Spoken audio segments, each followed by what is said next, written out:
ale fans group members song te fine chi bai vek ole hei to hianin kat ve do chia hei po nang chuaka ano mania sponsor and Rodson fine chi bai vek ole hei to hianin aiwa kom to a chuanin ai nong khop maya e chuanin hei ke po vainate phone number ve te la sim ve te to lo ngang ka ti felanga chuan he lai hun hi ka thlen in ani lai hi ka thlen in ani anu khop maya chuanin e ka sei dong khanin lo dam tha ula official ula changsin te ka update zel don nia bye bye ale Mizoram lampang te inon thau do trial ten kan ka status te non reply triam hei ke ni tlai lampang ron ni ve do tana chuan voi ni nom dem lo mang ula lo dam tha ula tam takin in mole thau an tum don nia chuan kangai tom lo we hei ka thalu tuk nom ko til tuke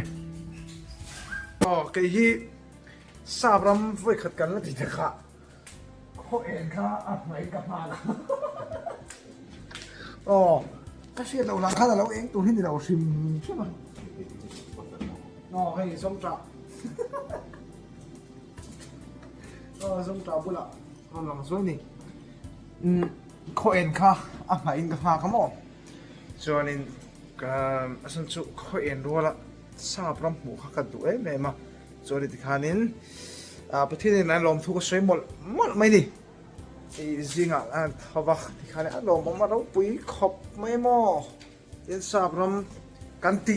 เงี้ยไหมคะ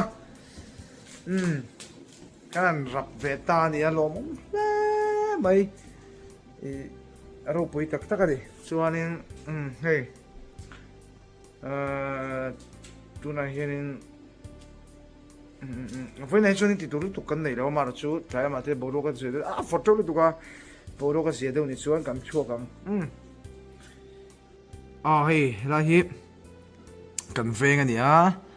sau lại ale in in một túi vết ule thì đó ni là năng ni chú in thầu về chết thầu bốc xe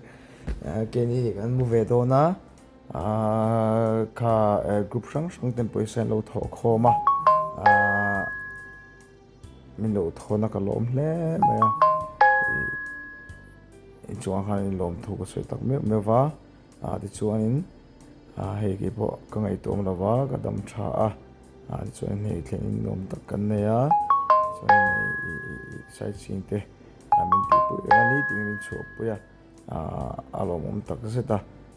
hun man tur te thata ka man thene turin mi lo tong try pui theu don nia in Mizoram le mun sang ka biat lu te zong le kanu te zong le kanau te zong in bye bye vek mutui vek ole ni man nom